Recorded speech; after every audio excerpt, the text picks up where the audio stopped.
Hi friends, आज के इस video में क्लास 12 के अकाउंट के चैप्टर रहेको छ वर्कशीट। त्यसको ओल्ड इज गोल्ड को पेज नंबर 200 को क्वेश्चन नंबर 28 रहेको छ।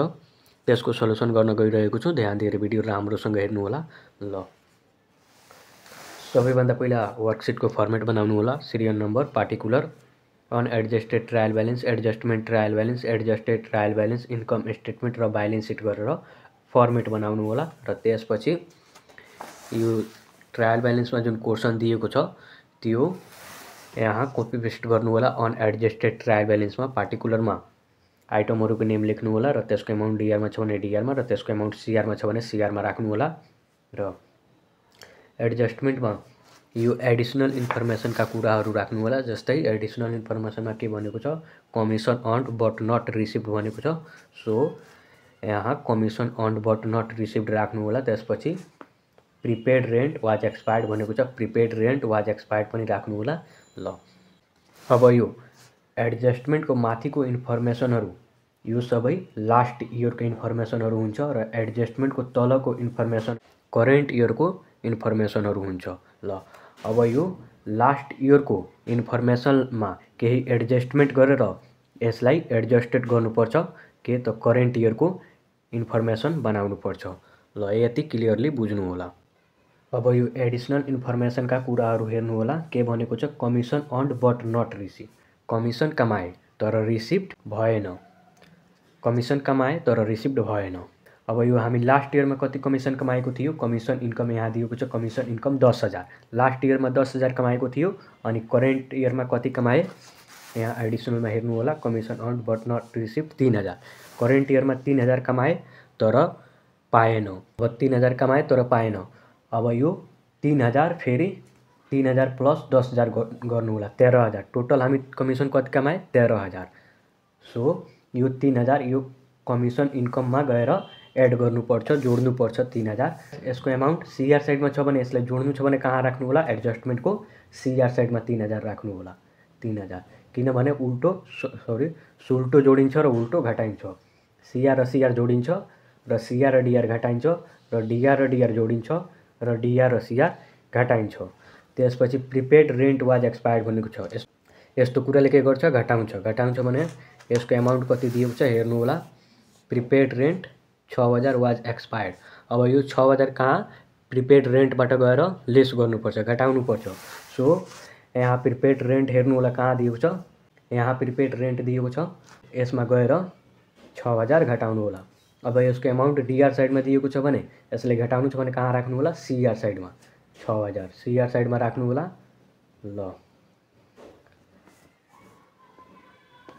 अब यो माथि सीआर साइड में छ भने तल डीआर साइड में राख्नु होला। प्रिपेड रेंट वाज एक्सपायर्ड यो 6,000 डीआर साइड में राख्नु होला, माथि सीआर में छ भने। ल त्यसपछि यो 3,000 फेरि सीआर में छ भने यसलाई पनि तल डीआर में राख्नु होला। Earn commission was commission earn but not received 3,000। ल यो सीआर में छ भने माथि तल डीआर में र यो पनि सीआर में छ भने तल कहाँ डीआर में। ल यति गरिसकेपछि अब यो दुवै जोड्नु होला। डीआर र सीआर दुवै बराबर आउनु पर्यो। 6,000 प्लस 3,000 9,000 हुन्छ। सो 9,000 राख्नु होला अनि यो पनि 9,000 नै हुन्छ। ल अब यति गरिसकेपछि अब यसलाई एडजस्टेड गर्नु होला। जस्तै मेसिनरी दिएको छ 65,000, मेसिनरी में केही एडजस्टमेंट गरेको छ, गरेको छैन भने यसको अमाउन्ट डीआर साइड में दिएको छ भने डीआर साइड में एडजस्टेड को डीआर साइड में नै 65,000 को 65,000 नै राख्नु होला। ल 65,000 डीआर साइड में। त्यसपछि प्रिपेड रेंट दिएको छ 8,000। अब यसमा केही एडजस्टमेंट गरेको छ, के गरेको छ, 6,000 लेस गरेको छ, घटाएको छ। अब 8,000 बाट 6,000 घटाउनु होला, कति हुन्छ, 2,000 हुन्छ। सो 2,000 फेरि 2,000 राख्नु होला यहाँ। ल त्यसपछि सैलरी एक्सपेन्सेस दिएको छ। सैलरी एक्सपेन्सेस में केही एडजस्टमेंट गरेको छैन भने यसको अमाउन्ट डीआर साइड में छ भने डीआर साइड में नै 10,000 दिएको छ। सो 10,000 डीआर साइड में राख्नु होला। ल 10,000। त्यसपछि एडमिनिस्ट्रेटिभ एक्सपेन्सेस दिएको छ, यसमा पनि केही एडजस्टमेंट गरेको छैन भने यो 30,000 को 30,000 नै राख्नु होला। डीआर साइड में छ भने डीआर साइड में। ल त्यसपछि सन्ड्री एसेट्स दिएको छ, यसमा पनि केही एडजस्टमेन्ट गरेको छैन भने यो 37,000 डिआरमा छ भने 37,000 डिआरमा नै राख्नु होला। ल त्यसपछि क्यापिटल दिएको छ, क्यापिटल कति दिएको छ 50,000 दिएको छ सिआर साइडमा, यसमा पनि केही एडजस्टमेन्ट गरेको छैन भने यो सिआर साइडमा 50,000 को 50,000 नै राख्नु होला। ल त्यसपछि क्रेडिटर्स दिएको छ 10,000, यसमा पनि केही एडजस्टमेन्ट गरेको छैन भने यो 10,000 सिआर साइडमा छ भने सिआर साइडमा 10,000 को 10,000 नै राख्नु होला। ल त्यसपछि सर्भिस रेभेन्यू दिएको छ 80,000 सिआर साइडमा, यसमा पनि केही एडजस्टमेन्ट गरेको छैन भने यो 80,000 को 80,000 नै राख्नु होला सिआर साइडमा छ भने सिआर साइडमा। त्यसपछि कमिसन इन्कम दिएको छ, यसमा केही एडजस्टमेन्ट गरेको छ जोडेको छ, सिआर र सिआर जोडिन्छ, उल्टो जोडिन्छ, त्यही भएर 10,000 प्लस 3,000 13,000 हुन्छ, 13,000 यहाँ लेख्नु होला 13,000। ल त्यसपछि अब यो तलको एडजस्टमेन्टको तलको जुन डिआरमा छ भने डिआरमा र सिआरमा छ भने सिआरमा नै राख्नु होला। जस्तै डिआरमा एडजस्टमेन्टको तलको यो 3,000 डिआरमा छ भने डिआरमा 3,000 राख्नु होला, 3,000। अनि यो फेरि सिआर यो पनि डिआरमा छ भने डिआरमा नै 6,000 राख्नु होला।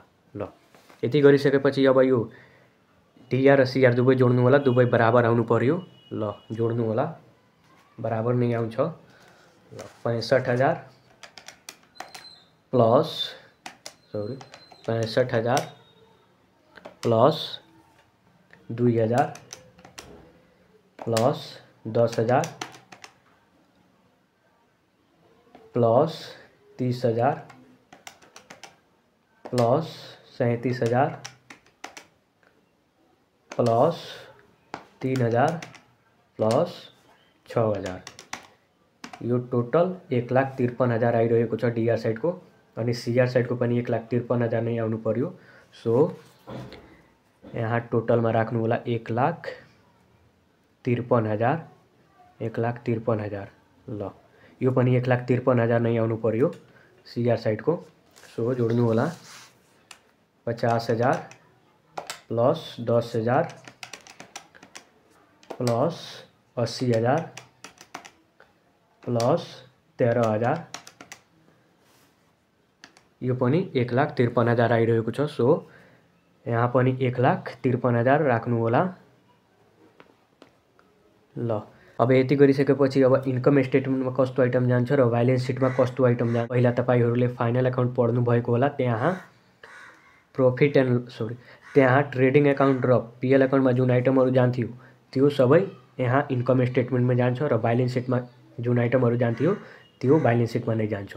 अनि एउटा अझै हुन्थ्यो के profit and loss appreciation account, त्यसको आइटम यहाँ दिएको हुन्थ्यो भने यहाँ रिटर्न अर्निङको पनि कलम बनाउनु पर्थ्यो, तर यस क्वेशनमा दिएको छैन, प्रॉफिट एन्ड लस एप्रिसिएसनको आइटम केही पनि दिएको छैन, त्यही भएर यो रिटर्न अर्निङको कलम नबनाउँदा पनि हुन्छ।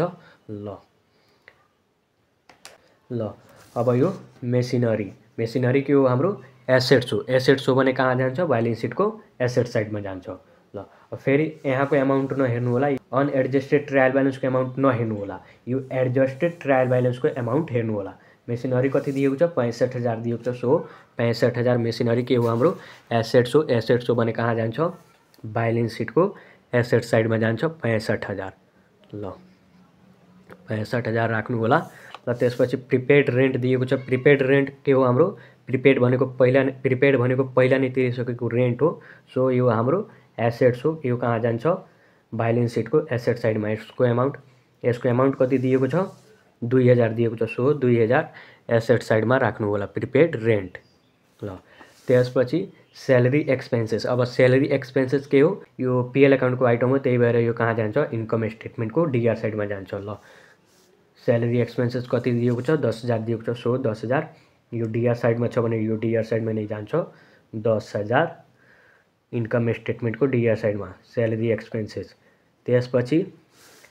त्यसपछि एडमिनिस्ट्रेटिभ एक्सपेन्सेस दिएको छ, यो पनि पीएल अकाउन्टको आइटम हो, त्यही भएर यो इन्कम स्टेटमेन्टको डीआर साइडमा जान्छ। सो डीआर साइडमा यो पनि एक्सपेन्सेस हो। एक्सपेन्सेस हो भने कहाँ जान्छ, इन्कम स्टेटमेन्टको डीआर साइडमा 30,000 दिएको छ, सो 30,000 डीआर साइडमा राख्नु होला। इन्कम स्टेटमेन्टको डीआर साइडमा 30,000। ल त्यसपछि सन्ड्री एसेट्स दिएको छ। अब यो एसेट्स नामै एसेट्स हो भने कहाँ जान्छ? ब्यालेन्स सिटको एसेट्स साइडमा जान्छ। यो 37,000 दिएको छ, सो 37,000 ब्यालेन्स सिटको एसेट्स साइडमा राख्नु होला। ल त्यसपछि क्यापिटल दिएको छ। क्यापिटल हाम्रो के हो? लाइबिलिटी हो। लाइबिलिटी कहाँ जान्छ? ब्यालेन्स सिटको लाइबिलिटीतिर जान्छ। यो सीआर साइडमा दिएको छ 50,000, 50,000 दिएको छ, सो कहाँ जान्छ? ब्यालेन्स सिटको लाइबिलिटीतिर जान्छ। सीआर साइडमा 50,000 राख्नु होला। ल त्यसपछि के दिएको छ? क्रेडिटर्स दिएको छ। क्रेडिटर्स पनि लाइबिलिटी हो, यो पनि ब्यालेन्स सिटको लाइबिलिटीतिर जान्छ। कति दिएको छ अमाउन्ट? 10,000 दिएको छ, सो 10,000 ब्यालेन्स सिटको लाइबिलिटीतिर राख्नु होला। ल त्यसपछि सर्भिस रेभिन्यू दिएको छ। सर्भिस रेभिन्यू, रेभिन्यू भनेको हाम्रो इन्कम हो। यो कहाँ जान्छ? इन्कम स्टेटमेन्टको सीआर साइडमा। सीआर साइडमा 80,000 दिएको छ, सो इन्कम स्टेटमेन्टको सीआर साइडमा 80,000 राख्नु होला। सर्भिस रेभिन्यू, रेभिन्यू भनेको इन्कम हो। ल त्यसपछि कमिसन इन्कम दिएको छ। कमिसन इन्कम, यो कति दिएको छ? कमिसन इन्कम, यो हाम्रो इन्कम हो। नामै इन्कम छ भने इन्कम हो। यो कहाँ जान्छ? इन्कम स्टेटमेन्टको सीआर साइडमा 13,000 राख्नु होला। ल अब यो एडजस्टमेन्टको हेर्नु होला। एडजस्टमेन्टमा के भनेको छ? Commission earned but not received. Commission कमाए तर रिसिभ्ड भएको छैन। यो कमिसन आज रिसिभ भएको छैन भने यो भोलि नत्र पर्सि त रिसिभ हुन्छ भने यो हाम्रो के हो? सम्पत्ति हो। सम्पत्ति हो भने कहाँ जान्छ? ब्यालेन्स सिटको एसेट साइडमा जान्छ। 3,000 यो ब्यालेन्स सिटको एसेट साइडमा जान्छ। 3,000 ब्यालेन्स सिटको एसेट साइडमा राख्नु होला। ल त्यसपछि प्रिपेड रेन्ट वाज एक्सपायर्ड। अब यो प्रिपेड रेन्ट वाज एक्सपायर्ड, यो हाम्रो के हो? एक्सपेन्सेस हो। एक्सपेन्सेस हो भने यो कहाँ जान्छ? किनभने यो एक्सपायर्ड छ। एक्सपायर्ड छ भने यो एक्सपेन्सेस हो। यो प्रिपेड रेन्टबाट गएर लेस गरिसकेछौँ हामी। अब यो एक्सपेन्सेस हो। एक्सपेन्सेस हो भने यो कहाँ जान्छ? इन्कम स्टेटमेन्टको डीआर साइडमा जान्छ। इन्कम स्टेटमेन्टको डीआर साइडमा 6,000 राख्नु होला। 6,000। ल यति गरिसकेपछि अब यो इक्वल गर्नु होला। इन्कम स्टेटमेन्टको इक्वल गर्नु होला। यो सीआर साइडमा 80,000 प्लस 13,000, यो 93,000 आइरहेको छ। अब डीआर साइडको जोड्नु होला। यो 10,000 प्लस 30,000 40,000 अनि 6,000 46,000। अब सीआर साइडको बढी आइरहेको छ अनि डीआर साइडको कम आइरहेको छ। बढीबाट कम घटाउनु होला। यो 93,000बाट माइनस गर्नु होला 46,000। 93,000 माइनस 46,000 गर्नु होला। यो 47,000ले घटिरहेको छ डीआर साइडमा, सो यो नेट प्रॉफिट लेख्नु होला। डीआर साइडमा घटिरहेको छ भने नेट प्रॉफिट लेख्नु होला र सीआर साइडमा घटिरहेको हुन्थ्यो भने नेट लस लेख्नु पर्थ्यो। ल डीआर साइडमा घटिरहेको छ भने नेट प्रॉफिट लेख्नु होला।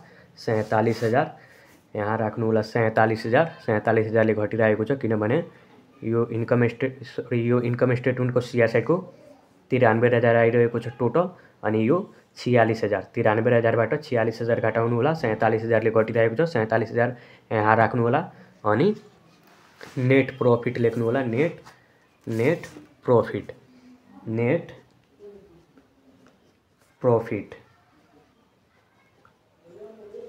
ल अब यो 47,000 डीआर साइडमा छ भने यो ब्यालेन्स सिटको सीआर साइडमा राख्नु होला, यानी कि लाइबिलिटीतिर। 47,000 ब्यालेन्स सिटको लाइबिलिटीतिर फेरि राख्नु होला। ल अब यो सबै जोड्नुहुन्छ भने यो 93,000 हुन्छ टोटल सीआर साइडको अनि यो डीआर साइडको पनि 93,000 नै हुन्छ टोटल। ल अब यो ब्यालेन्स सिटको एसेट्स र लाइबिलिटिज दुवै जोड्नु होला। दुवै बराबर आउनु पर्यो। एसेट्स र लाइबिलिटिज दुवै बराबर आउँछ। ल जोड्नु होला। एसेट जोड्नु होला। पहिला 65,000 प्लस 2,000 प्लस 37,000 प्लस 3,000 प्लस यो 1,07,000 आइरहेको छ। सो लाइबिलिटी साइडको पनि 1,07,000 नै आउनु पर्यो। एसेट साइडको 1,07,000 लेख्नु होला। 1,07,000 र ल अब यो लाइबिलिटी साइडको पनि 1,07,000 नै आउनु पर्यो। ल जोड्नु होला, यो 50,000 प्लस 10,000 प्लस 47,000, यो पनि 1,07,000 आइरहेको छ। सो यहाँ पनि 1,07,000 राख्नु होला। ल हाम्रो क्वेसन सल्युसन भयो। धन्यवाद।